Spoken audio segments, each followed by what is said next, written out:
Achter de naam Bright Blue Gorilla gaan Robyn Rosenkrantz en Michael Glover schuil. Deze muzikantenfilmmakers uit Los Angeles mogen in Nederland rekenen op een vaste fanbase. Ze woonden voorheen een tijd in Amsterdam trouwens. Nadat ze aan het begin van hun carrière al hun bezittingen in Amerika hadden verkocht. Op hun gitaren na. En hier in Nederland speelden ze van cafeetjes tot in concerthallen en begonnen platen te maken. Film zou volgen. Inmiddels zijn we nu 14 cd's, 7 films en 4000 live concerten verder. En nu kun je online via Apple TV ook kijken naar hun film 36 Husbands. En dat staat voor een film met muziek van Bright Blue Gorilla, met speelse teksten, met dubbele bodems. En een film waar je ontzettend om moet lachen. En ja, of zoals het gepromoot wordt, mystical, musical, romantic, kung fu, spy, comedy. Nou ja, ik zei het net al in de inleiding.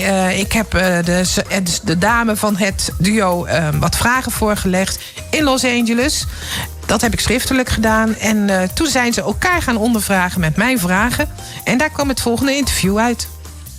Hi, this is Michael Glover. And Robyn Rosenkrantz. We are Bright Blue Gorilla.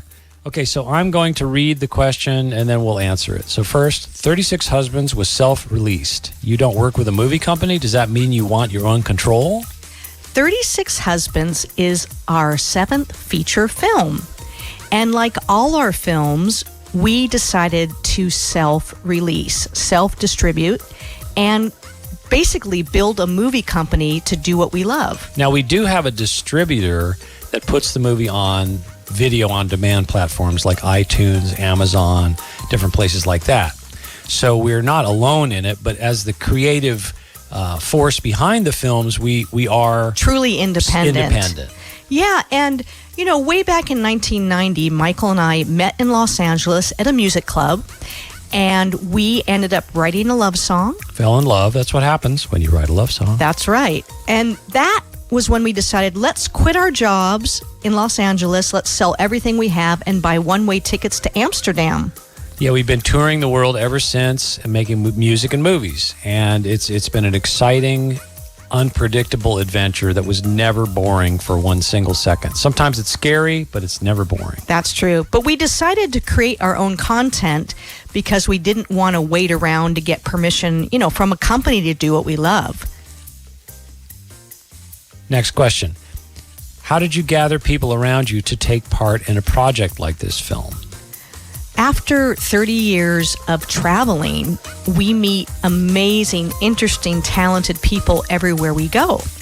So every couple years, we reach out to our friends and say, hey, we're going to start a new movie. Do you want to take part? And this film, 36 Husbands, has about 300 artists from, I think we figured out 30 countries to take part in it. That includes all the dancers, all the people that took part in it.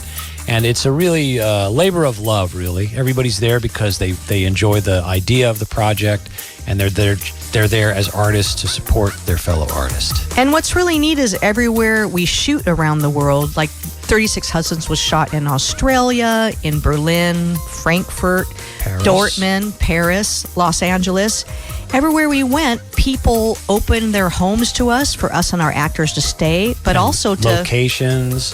Whenever we see an interesting location and we know the person that owns it or runs it, we'll say, hey, well, could we shoot a scene in here? And sometimes I'll actually write a specific scene to take place in the various places that we find. Next question is, Michael has written the film, or did you have input on this as well? I do write the screenplays, but Robyn and I always talk about the ideas and we kick around ideas. And Robyn is a producer of the movie. I'm the director and writer, but she's a very creative producer, so she has input all along the way, including even the editing. Yes, I don't know how to technically edit, but Michael and I are a pretty good team together. He'll be working on a scene for hours, editing this way and that way. Yeah, and it's really fun to work for 8 hours and have somebody come in the room and say, "Oh, it doesn't work." Right. No, but she has a reason why it doesn't work, and that's what works. Yeah, so I'll come in with the fresh eyes, and then I'll say, "Hey, that's great," or "I think we need to cut a little bit here." So we've really been a good team. But the neat thing with independent filmmaking is you have to wear all the hats. So we cast it, we cater it, we find the locations, we build the props. Do the camera, do the lighting, do everything. We We learned how to do it over 7 feature films. So, next question. Can you tell our listeners about the story or the film without spoiling too much? A mystical, musical, romantic, kung fu spy comedy. So 36 Husbands is a mystical, musical, romantic, kung fu spy comedy starring 3 powerful women and a bunch of husbands. That's the idea that I had behind the film. What I wanted was a story that showed women in control, women in power, and women really running things, which I think would be a very improved situation, personally. So we wanted to also have fun. It's a comedy. We wanted a lot of music in it. And so we wrote a lot of songs and put ourselves in a TV show called The Bright Blue Gorilla Show that plays on TV. Next question. What about the music in this film? All BBG, songs and instrumental? We had a lot of fun writing the songs for 36 Husbands. And as Michael mentioned, as Bright Blue Gorilla, in the film we have a TV show. So we got to write a bunch of short songs, and they're really social commentary. Our goal was to make them part of the story. We wanted to make sure every lyric, every text that we had in the song had something to do with the film and that would move it forward. And the songs also work on their own. We just released the 36 Husbands soundtrack. So even if you haven't seen the movie, it's fun, I think, to listen to the songs. Yeah, it may be better if you've seen the movie, because then you'll understand what we're talking about. But we tried to make them clever and fun. And melodic. And there are some instrumental songs and some have lyrics. It's a big mix of styles as well. That's what's fun about working on songs for movies, is that we can write in a lot of different styles. One song that we're really happy with is the theme song from the movie, sort of our theme. It's called Love Potion Number 36. And we wanted a song that was like kind of a rockin' tune that would talk about women being in control. And fortunately, it's turned out pretty well, and people have been downloading and playing it, and we're really happy with the. I had a lot of fun singing Love Potion Number 36. I got to use my rock and roll voice. Very nice. Love potion number 9 won't do. It's too weak and it smells like glue. And I really need to do the trick. Use love potion number 36.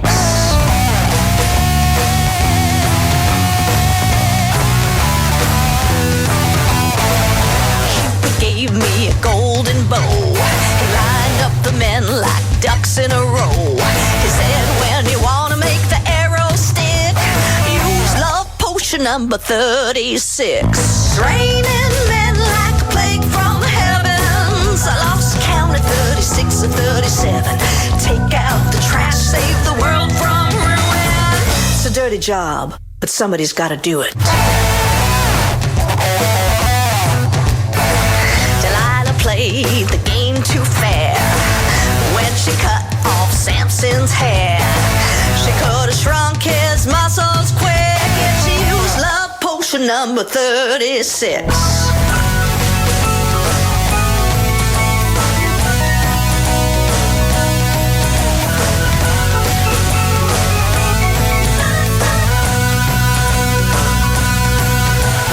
Man at the wheel since the days of Caesar. They twist and turn and the mud gets deeper as darkness falls and the missiles fly. Don't you think it's time to let the women drive? Love potion number 36. Love potion number 36. Love potion number 36. Love potion number 36. Next question. In the past, you have lived in Amsterdam for some time, but you returned to LA again, felt homesick, or do you have more opportunities over there? So as we were saying, in 1990, we bought one-way tickets from LA to Amsterdam. But we didn't actually stay in Amsterdam. We knew one guy living in Utrecht.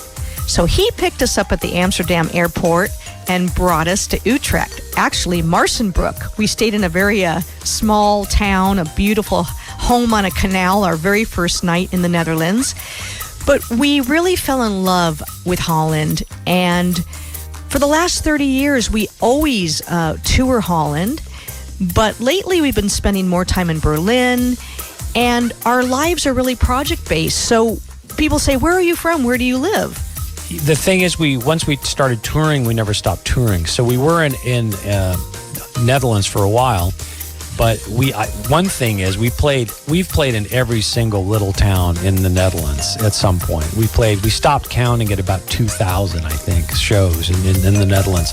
We've Every been to little towns club, you've never every little heard of. cafe. Yeah, people say, oh, you wouldn't know it. I'm from a tiny little town, or I'm from a beach town. You don't know it. We say, what is it? They say Scheveningen. I say, oh, we played there. So it's like, you know, we love Holland, especially in the early 90s. There was a terrific club scene there all over the country, and we really went everywhere through most of the 90s. And as time went on, we branched out into Germany, other places, Italy. We go to Australia a lot now.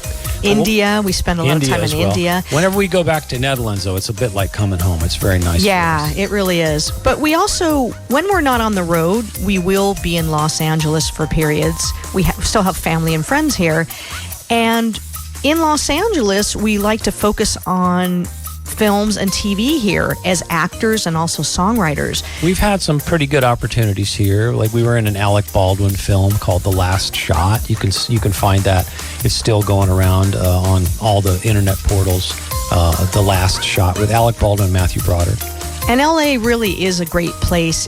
Anything can happen here. And even though we had to leave LA to really create a career in film and music, we still love coming back. And, you know, things can happen here too. You never know what's going to happen next.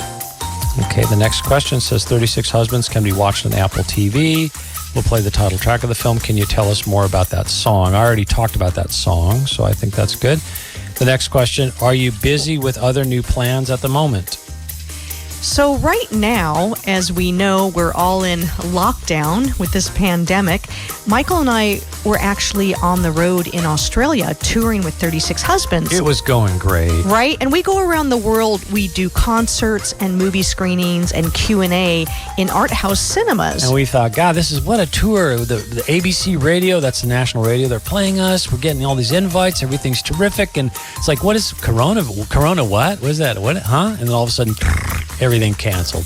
So we got the very last United flight out of Melbourne back to Los Angeles. It was quite a surreal experience. The empty airport, and we're the last flight out. Yeah. But now, you know, we're in Los Angeles, and we're feeling good here because we're with our family. My parents are 87 and 91 now. So it's good to be at home helping out. And it's easy to stay creative when you've got a partner like Michael. Yeah, we spend... See, the thing for us, we're usually touring, which we're really busy, and then we stop touring between tours. So this, for us, is very similar to just a normal between-tour lifestyle. We stop what we're doing, we sort of cocoon, we go in our home, and we just write new songs, we write new stories, we create new things, and prepare to go out again. Now, this time, it's a little longer of a cocoon than usual. Who knows when we'll tour again, right? We hope 2021 will be out. We'll find out. But we are creating, and life goes on somehow.